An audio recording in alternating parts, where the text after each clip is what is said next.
رسول سلام علیکہ۔ السلام علیکم خواتین و حضرات، کیسے ہیں آپ سب؟ امید کرتا ہوں کہ آپ سب خیریت سے ہوں گے۔ آپ سب کو اپنے یوٹیوب چینل پر خوش آمدید کہتا ہوں۔ آج ہم ڈسکس کریں گے کہ میلاد مصطفیٰ صلی اللہ علیہ وآلہ وسلم کے کیا فیوضات و برکات ہیں۔ محمد ابن سیرین رحمۃ اللہ تعالی علیہ، جو کہ مصر کے ایک شہر قاہرہ کے اندر پیدا ہوئے، ان سے جب اس حوالے سے ایک تعبیر پوچھی گئی تو انہوں نے اپنی کتاب تعبیر الرؤیا میں اس کا جواب لکھا۔ ایک شخص نے پوچھا، جی اگر کوئی خواب میں یہ دیکھے کہ وہ ربیع الاول کے مہینے میں ہے اور سرکار دو عالم صلی اللہ علیہ وآلہ وسلم کی ولادت کے ایام میں وہ زندگی گزار رہا ہے تو اس کی کیا تعبیر ہوگی؟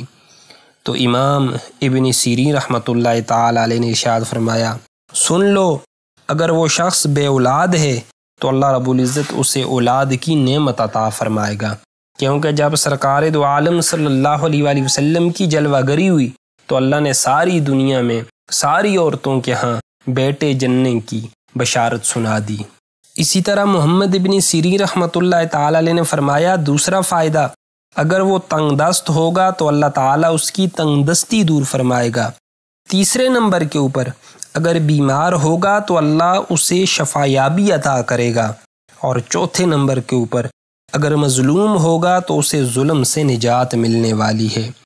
اب اس کی شرح میں حاشیے میں مصنف نے لکھا، اگر کوئی خواب میں میلاد پاک کا مہینہ دیکھے تو اسے یہ برکتیں نصیب ہوتی ہیں، تو فرماتے ہیں جو حقیقت میں جاگتی آنکھوں کے ساتھ میلاد کا مہینہ گزارے، آقا علیہ الصلوۃ والسلام پر درود و سلام کے گجرے نچھاور کرے، رسول اللہ صلی اللہ علیہ وآلہ وسلم کی سیرت کے تذکرے سنے اور لوگوں کو سنائے، تو اس کو ملنے والی برکتوں کا کیا عالم ہوگا۔